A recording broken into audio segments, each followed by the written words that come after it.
हाँ जी, हेडिंग दे दीजिएगा, contingent contract.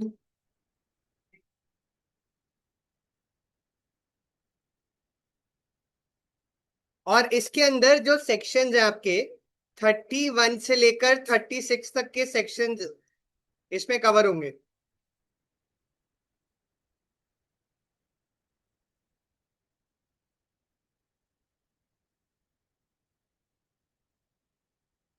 कौन सा कॉन्ट्रैक्ट है ये?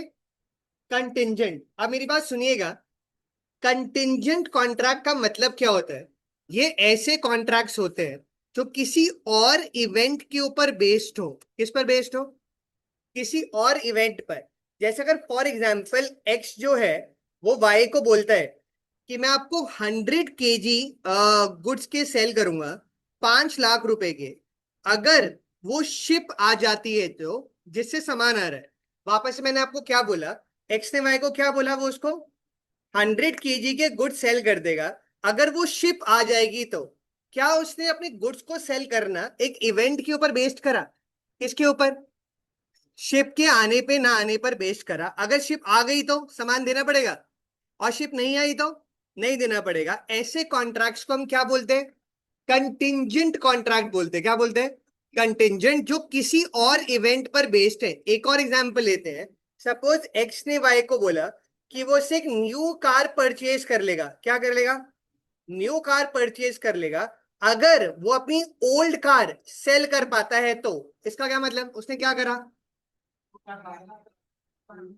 ओल्ड कार अपनी बेच दी तो वो उससे वो नई गाड़ी खरीद लेगा। क्या उसने कार खरीदा एक इवेंट पर बेस करा, ओल्ड कार के खरीदने बेचने के ऊपर? तो ऐसे कॉन्ट्रैक्ट्स को क्या बोलते हैं? कंटिंजेंट कॉन्ट्रैक्ट्स, जो किसी और किस पर बेस्ड है? किसी और इवेंट पर बेस्ड है। तो इसका आप लिखिएगा, हेडिंग दीजिएगा डेफिनेशन।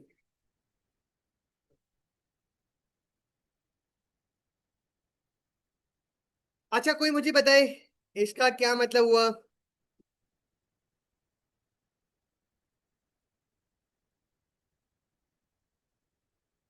अ कॉन्ट्रैक्ट टू और नॉट टू डू समथिंग। अगर कोई इवेंट जो कि उस कॉन्ट्रैक्ट के कोलैटरल है, कोलैटरल मतलब क्या होता है? सपोर्टिंग है, उसका क्या है? सपोर्टिंग है। डज और डज नॉट हैपन। आपने कॉन्ट्रैक्ट का होना ना होना किस पर बेस कर दिया है? इवेंट के होने ना होने पर बेस कर दिया। ऐसे कॉन्ट्रैक्ट्स को क्या बोलेंगे हम? Contingent contracts. तो इसमें हम लिखिएगा। अच्छा, एक एग्जांपल है तो मुझे बताना क्या है कंटिंजेंट है या नहीं। एक्स ने बैंक से लोन लिया और उसकी गारंटी वाई ने दी। किसने गारंटी दी? हाँ, ये पीछे बातें करते रहो। हाँ, एक्स ने क्या मैंने करा, बैंक से लोन लिया, और वाई ने क्या दी, उसकी गारंटी दी। क्या वाई का लोन देना कंटिंजेंट है किसी चीज के ऊपर? सपोज एक्स ने पैसा नहीं चुकाया तो पैसा किससे देना पड़ेगा? वाई को। क्या वाई की पेमेंट किसी चीज के ऊपर बेस्ड है? एक्स की पेमेंट के ऊपर। अगर एक्स ने पेमेंट कर दिया तो उसे करने की जरूरत, और उसने नहीं करी तो तब वाई पे करेगा। तो ये भी कौन सा कॉन्ट्रैक्ट हो गया? Contingent contract. तो इसमें हम लिखिएगा, अ कॉन्ट्रैक्ट टू, डेफिनेशन में ना सेक्शन 31 लिख लेना। सेक्शन कौन सा है इसका? 31। अ कॉन्ट्रैक्ट टू डू और not to do something, comma, if some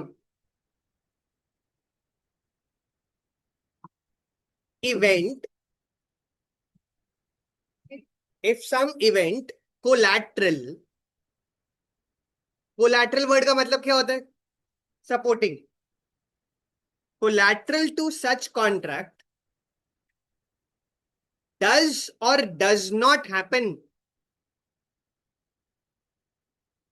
does और डज नॉट हैपन। वापस से बताएं क्या मतलब हुआ कंटिंजेंट कॉन्ट्रैक्ट का? जो किसी और इवेंट पर बेस्ड है और उस इवेंट के होने ना होने पर बेस्ड है। अगर वही वापस एग्जांपल, एक्स ने वाई को अगर बोला कि अगर वो शिप आ गई तो मैं आपको 100 kg सामान बेच दूंगा, तो उसने अपना कॉन्ट्रैक्ट किस पर बेस करा? शिप के आने ना आने पर। तो ऐसे कॉन्ट्रैक्ट को हम कंटिंजेंट कॉन्ट्रैक्ट बोलते हैं। क्या बोलते हैं? Contingent contract. हाँ जी, तो कुछ पूछ रहा था। अच्छा, उसके बाद आप लिखिएगा heading essentials of contingent contract. Essentials of contingent contract.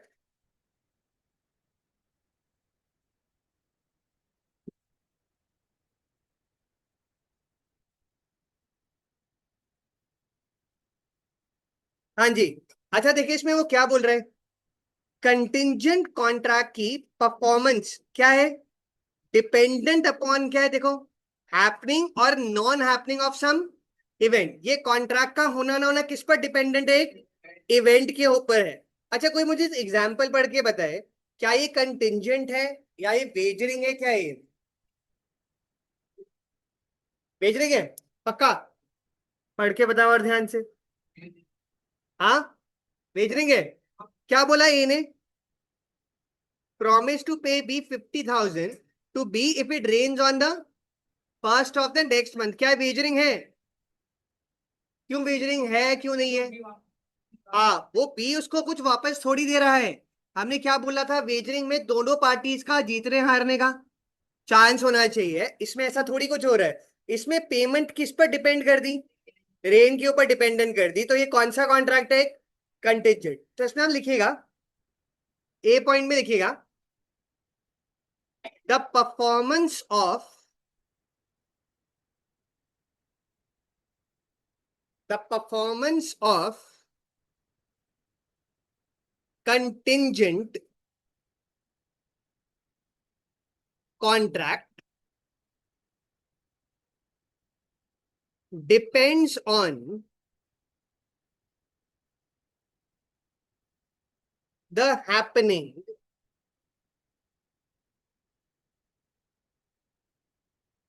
or non-happening of some event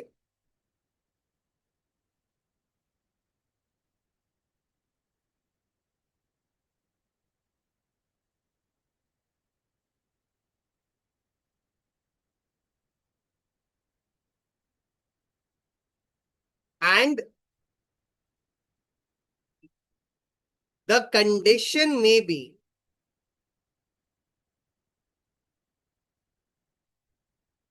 precedent or subsequent। इसका क्या मतलब,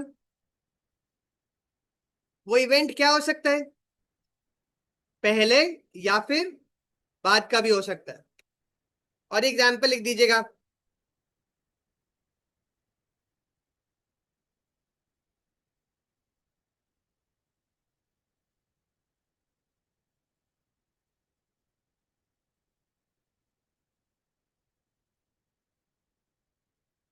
तो वाला टेस्ट कब है, ट्यूसडे? हाँ, मंडे। अच्छा, नहीं, अब ट्यूसडे 12 तारीख बोला था ना।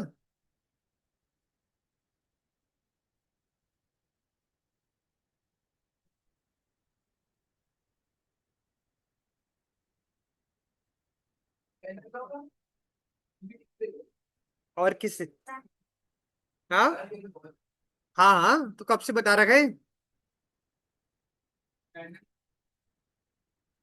इको फर्स्ट वीक में होगा अकाउंट। एक्सेप्शन फिर तो दोनों देने पड़ेंगे भाई।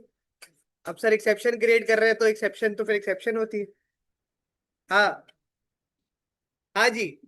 अगला पॉइंट पर आइएगा, the event referred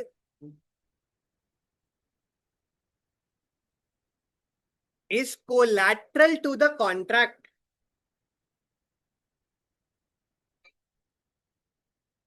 and not part of the contract।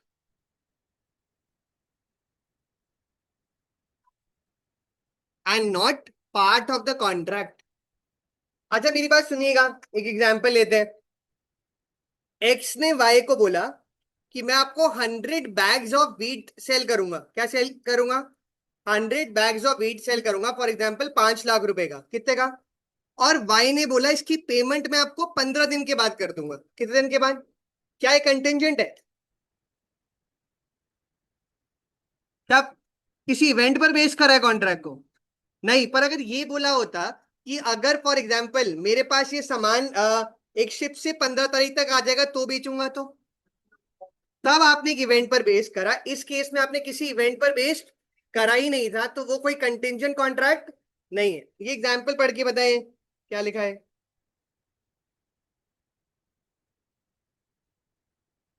A agrees to deliver and B agrees to pay price only afterward. This is a conditional contract and not a contingent contract. ये example लिख दीजिएगा। तो contingent को हमने कौन से section में define करा?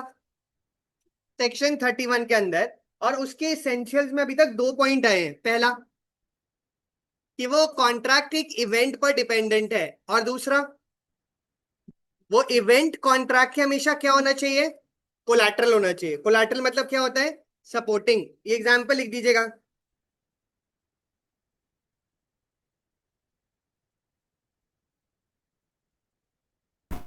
सर हाँ आशिता। सर यहाँ लिखा है लाइन में the event should be neither performance promised nor a consideration for a promise. हाँ, इस लाइन का एज क्या इन वो जो मतलब? इवेंट है वो पूरा सेपरेट होना चाहिए, वो कॉन्ट्रैक्ट की परफॉर्मेंस से लिंक्ड नहीं होना चाहिए। जैसे अगर मैंने आपको बोला था ना वो एग्जांपल, कि जैसे एक्स ने वाई को बोला कि मैं आपसे एक न्यू कार परचेज कर लूंगा प्रोवाइड मैंने अपनी ओल्ड कार सेल कर दी 15th ऑफ द मंथ तक। तो क्या ये ओल्ड कार का बेचना इस कॉन्ट्रैक्ट के लिए कोई परफॉर्मेंस पे लिंक्ड है? हाँ। मतलब एज ए मेरा मतलब है ये ओल्ड वाला बिल्कुल हटके एक इवेंट है ना। Yes sir. हाँ, वो उधर इसकी इस कॉन्ट्रैक्ट से कुछ नहीं, बस आपने उस इवेंट को उस कॉन्ट्रैक्ट से बस लिंक कर दिया है। क्या कर दिया है? ओके। लिंक कर दिया। तो परफॉर्मेंस प्रॉमिस्ड का क्या मतलब हुआ? परफॉर्मर मतलब कोई काम करना उस पर, ओके। एक्शन लेना, परफॉर्मेंस। हाँ जी, कितने पॉइंट हो गए? दो। अब आइएगा इसके थर्ड पॉइंट के ऊपर, और लिखिएगा the contingent event. The contingent event should not be, the contingent event should not be मियर, मियर मतलब इस वर्ड का मियर मतलब सिर्फ होता है। हाँ, मियर will of the promisor.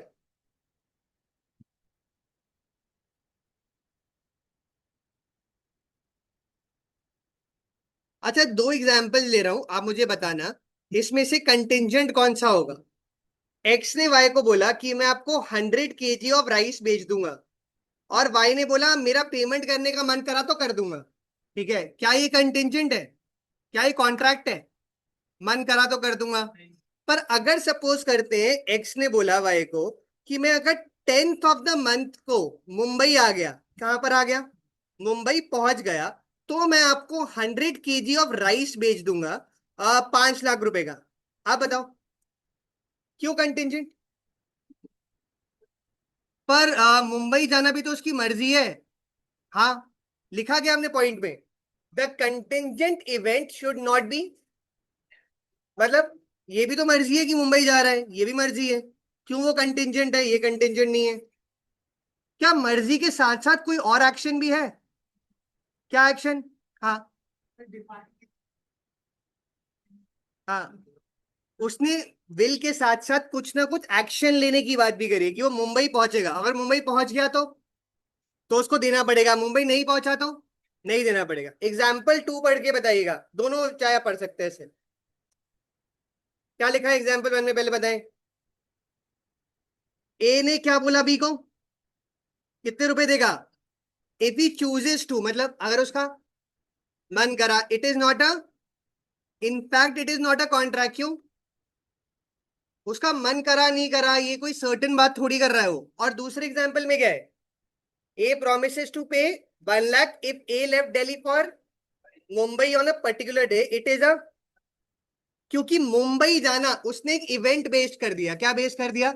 Event based कर दिया। ये एग्जाम्पल लिख दीजिएगा। नहीं, सेकंड वाला। 3 पॉइंट क्या निकल कर आए? पहला, एक इवेंट है, वो जो इवेंट है वो कोलैटरल हो। तीसरा, वो जो इवेंट है वो सिर्फ उसकी विल ना हो, क्या ना हो, विल ना।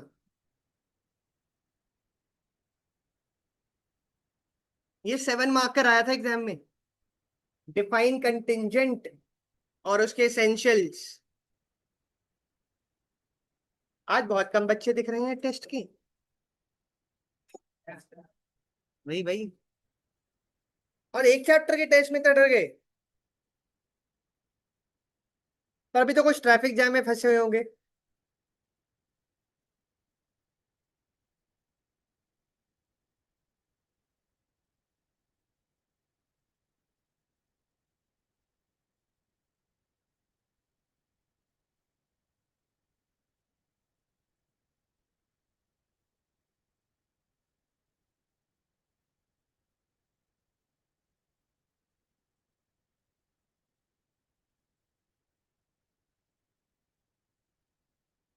अगर टेस्ट देने के लिए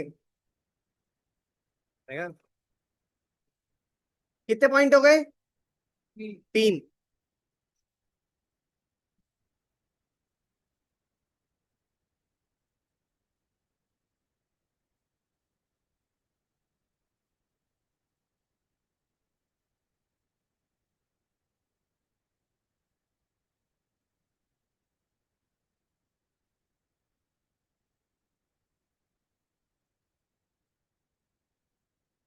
हाँ जी। अब आइएगा फोर्थ पॉइंट के ऊपर। मैंने लिखा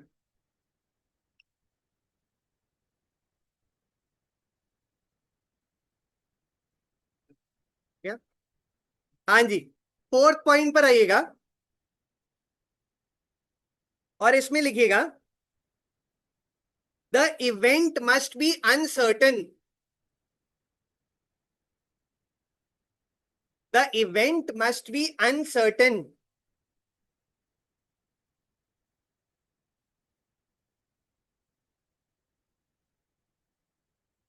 इवेंट क्या होना चाहिए? अनसर्टन होना चाहिए। अच्छा देखो, एग्जाम्पल के तौर पर देखो वो क्या बोल रहा है। सपोज करते एक्स ने वाई को बोला कि मैं आपको 1 लाख रुपए दे दूंगा अगर दक्ष का CSEE क्लियर हो गया तो। क्या ये कंटिंजेंट है? आया ना? हाँ, क्यों?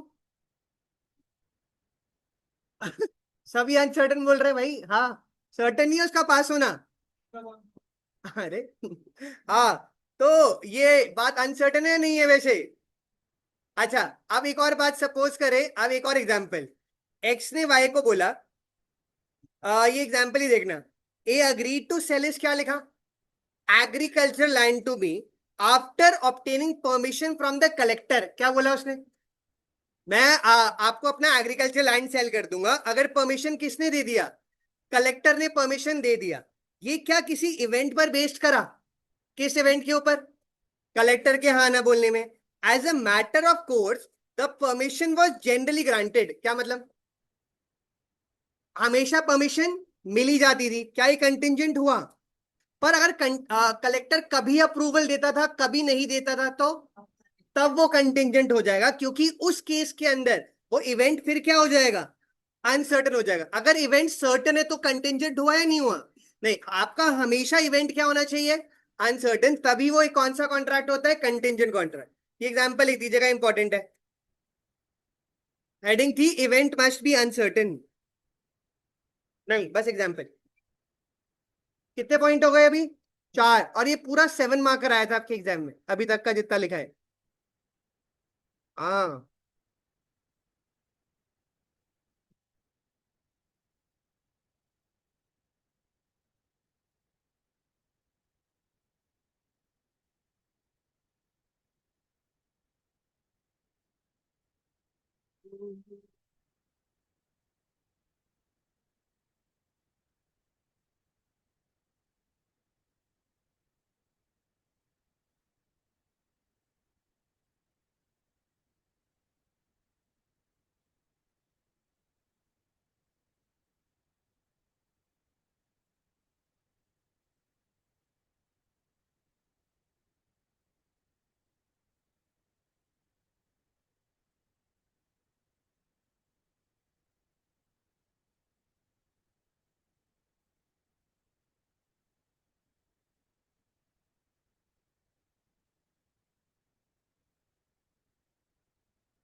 कंटिंजेंट कौन से सेक्शन में आ गया? 31।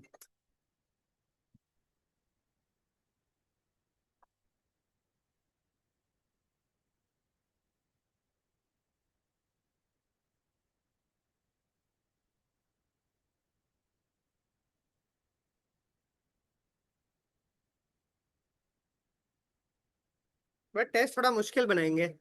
अभी तक आपकी इजी इजी टेस्ट आ रहे हैं। मैथ्स के टेस्ट में इतने ज्यादा नंबर कैसे आ गए बच्चों के? Cheating cheating. हाँ, नेगेटिव नहीं थी। ओ तभी। हाईएस्ट किसका है? हाँ। ओके। और लोएस्ट? यार मुझे क्यों देख रहे हो? देखता हूँ। ये घर